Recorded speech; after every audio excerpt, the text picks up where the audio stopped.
บายดีสบายดีมาพบกับจอนนี่เนาะอยู่ในสองจอนนี่ซันแนลมื้อนี้เฮาอยู่ในสวนกินตามปากเนาะมื้อนี้เฮาจะมากินขาไก่ขาไก่ซื้อมาแต่ตลาดสั่งเพิ่นมาเนาะขาไก่สั่งมา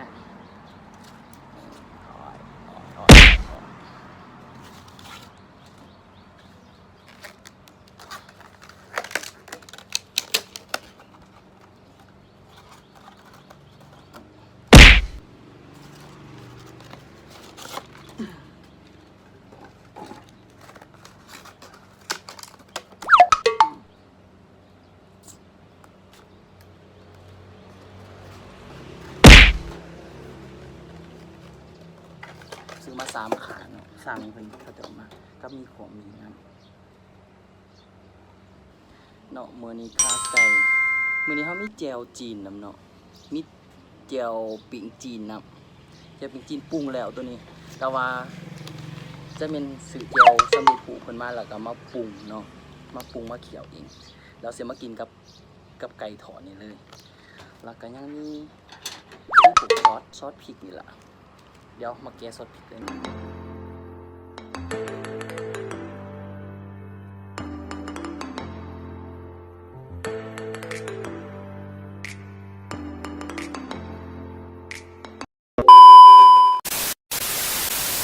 โอเคเนาะมาเริ่มกินกันเลยเนาะก่อนเราสิกินหนังก่อนเนาะ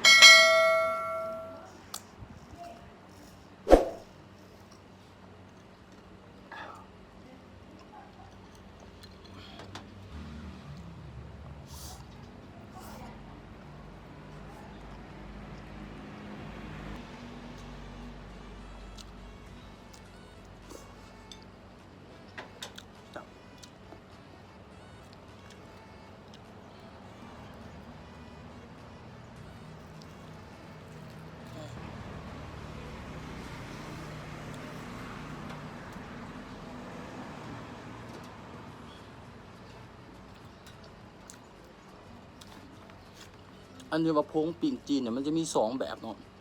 ตัวนี้มันทง15,000น้ำก็มีทง18ทงตัว15นี่แสบกว่าทง18เด็ด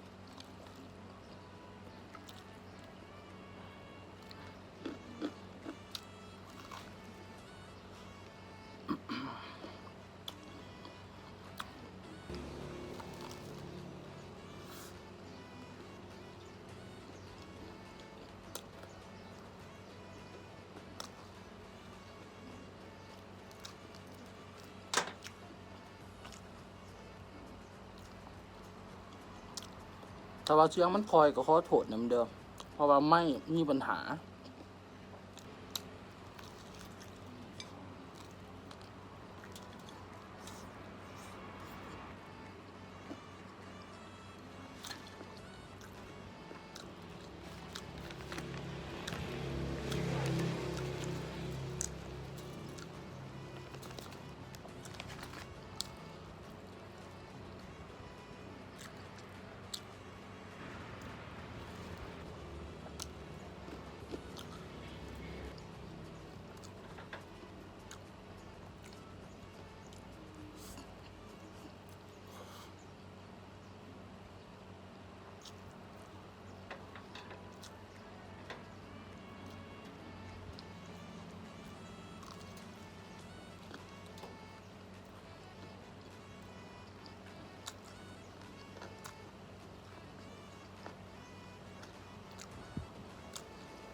ซอส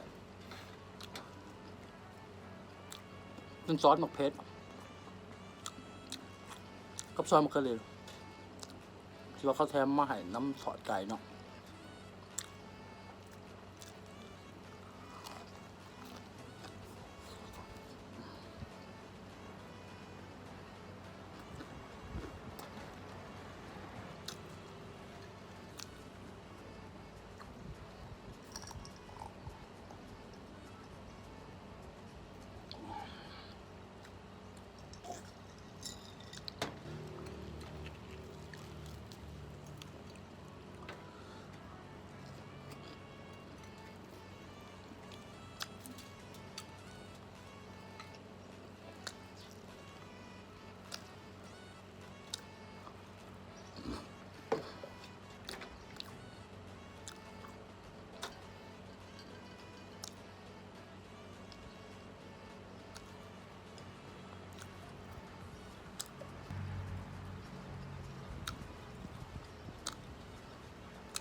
ตอนเดียวมันมีแต่แป้งเนาะ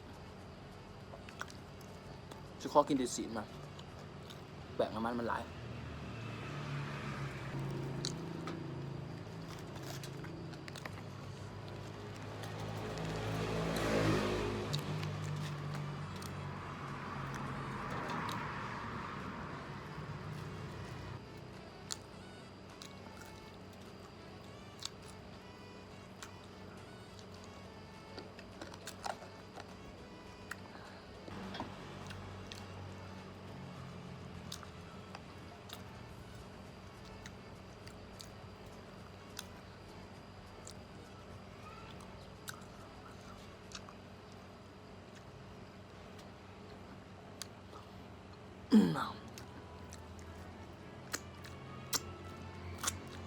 สำหรับหมู่เพื่อนคนใดที่ว่าเขามากกันเนาะก็อย่าลืมกดไลค์กดแชร์คลิปนี้เด้อแล้วก็กด Subscribe ให้แน่อยู่ของ YouTube เนาะมีทั้งแฟนเพจ Facebook แล้วก็สอง YouTube เนาะ Johnny Channel สื่อมีแต่ว่าถ้าผู้ใดเข้ามาแล้วก็อย่าลืมกดไลค์กดแชร์ให้แน่เพื่อเป็นกำลังใจเฮ็ดให้เพื่อเป็นกำลังใจให้ Johnny เฮ็ดคลิปต่อไปเนาะมีแต่มื้อนี้ก็สิพ่อสำเร็จแล้ว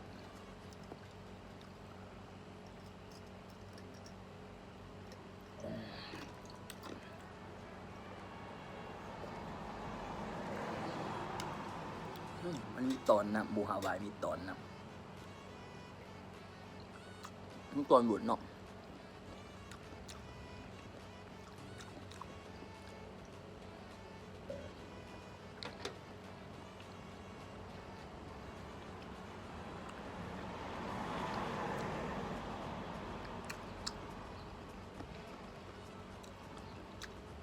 ไปก่อน